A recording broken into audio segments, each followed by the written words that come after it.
ഈശോ മിശിഹായിക്ക് സ്തുതിയായിരിക്കട്ടെ. ഈശോ മിശിഹായിൽ സ്നേഹിക്കപ്പെടുന്ന മാതാപിതാക്കളെ, സഹോദരങ്ങളെ, ദൈവത്തിൻ്റെ അനന്തമായ സ്നേഹവും കരുണയും സൗഖ്യവും നമ്മുടെ ജീവിതത്തിൽ വന്ന് നിറയട്ടെ എന്ന് പ്രാർത്ഥിക്കുന്നു. കൂട്ടായ്മയിലായിരിക്കുന്ന ഏതൊരു വ്യക്തിയും ശ്രദ്ധിക്കേണ്ട ചില കാര്യങ്ങളാണ് പൗലോസ് ശ്ലീഹ ഫിലിപ്പിയർക്കെഴുതിയ ലേഖനം 2-ാം അധ്യായം 1 മുതലുള്ള തിരുവചനങ്ങളിൽ നമ്മൾ കാണുക. നമ്മൾ ശ്രദ്ധിക്കുക 2-ാം അധ്യായം 3-ഉം 4-ഉം തിരുവചനമാണ്. മാത്സര്യമോ വ്യർത്ഥ അഭിമാനം മൂലമോ നിങ്ങൾ ഒന്നും ചെയ്യരുത്. മാത്സര്യമോ വ്യർത്ഥ അഭിമാനം മൂലമോ നിങ്ങൾ ഒന്നും ചെയ്യരുത്. ഓരോരുത്തരും താഴ്മയോടെ തങ്ങളെക്കാൾ ശ്രേഷ്ഠരായി മറ്റുള്ളവരെ കാണണം. ഓരോരുത്തരും എളിമയോടെ താഴ്മയോടെ മറ്റുള്ളവരെ തങ്ങളെക്കാൾ ശ്രേഷ്ഠരായി കാണണം.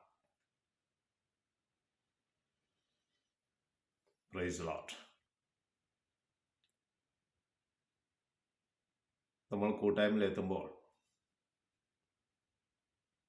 അതൊരു സ്വാർത്ഥ താല്പര്യവും നമ്മളിൽ ഉടലെടുക്കരുത്. എന്നെ പ്രൊജക്റ്റ് ചെയ്യുവാൻ, എൻ്റെ അഭിപ്രായങ്ങൾക്ക് വില കിട്ടുവാൻ നമ്മൾക്ക് അഭിപ്രായമുണ്ടാകണം, കാഴ്ചപ്പാടുകളുണ്ടാകണം, അത് സഫലീകരിക്കേണ്ട മാർഗങ്ങളെക്കുറിച്ച് ചിന്തകളുണ്ടാകണം. ഇതെല്ലാം നമ്മളവിടെ അവതരിപ്പിക്കണം. എന്നാൽ എൻ്റെ ചിന്തകൾ കൂട്ടായ്മ ഏറ്റെടുക്കുന്നില്ലെങ്കിൽ ഞാനതിൽ നിരുത്സാഹപ്പെടരുത്. സമയമായില്ല, കാത്തിരിക്കുക. വീണ്ടും ദൈവത്തോട് പ്രാർത്ഥിച്ച് കൂട്ടായ്മയിൽ സജീവമായി പങ്കുചേരണം. വ്യർത്ഥ അഭിമാനത്തോടു കൂടിയും നമ്മളൊന്നും ചെയ്യാൻ പോകരുത്. നമ്മൾ ചെയ്യുന്ന സത്പ്രവർത്തികളെല്ലാം ഈശോ മിശിഹായെ മുൻനിർത്തി വേണം. നമ്മൾക്കൊരു കഴിവ് ദൈവം തന്നിട്ടുണ്ടെങ്കിൽ അത് പ്രകടിപ്പിക്കേണ്ടത് ആവശ്യകതയാണ്. അനേകർക്ക് വിശ്വാസം ജ്വലിക്കുവാൻ ഇടവരുത്തുകയും ചെയ്യും. ബെനഡിക്ട് 16 മാർപ്പാപ്പ പറയുന്നത്, മറ്റുള്ളവരെ സഹായിക്കുവാൻ നിങ്ങൾക്ക് ഒരു മനസ്സുണ്ടെങ്കിൽ, അല്ലെങ്കിൽ നിങ്ങളങ്ങനെ ചെയ്യുന്നുണ്ടെങ്കിൽ, അത് നിങ്ങളുടെ കഴിവ് കൊണ്ടോ ഒന്നും നേടിയെടുത്തതല്ല. പിന്നെയോ മറ്റുള്ളവരെ സഹായിക്കുക എന്നുള്ളത് ദൈവത്തിൻ്റെ ഒരു കൃപാദാനമാണ്, അല്ലെങ്കിൽ ഒരു വരദാനമാണ്.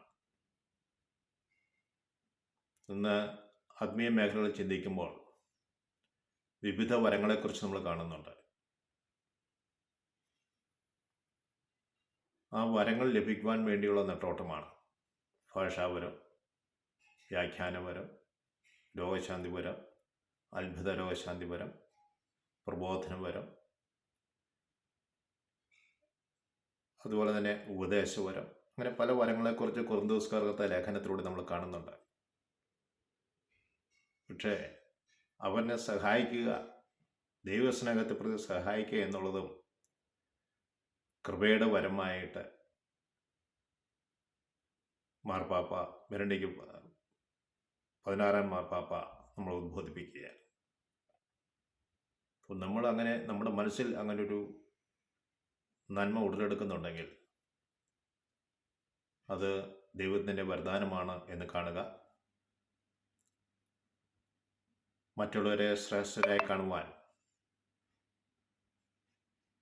നമുക്ക് പ്രത്യേകം ശ്രദ്ധിക്കാം. ദൈവം നമ്മളെവരെയും അനുഗ്രഹിക്കട്ടെ എന്ന് പ്രാർത്ഥിക്കുന്നു. ആമേൻ.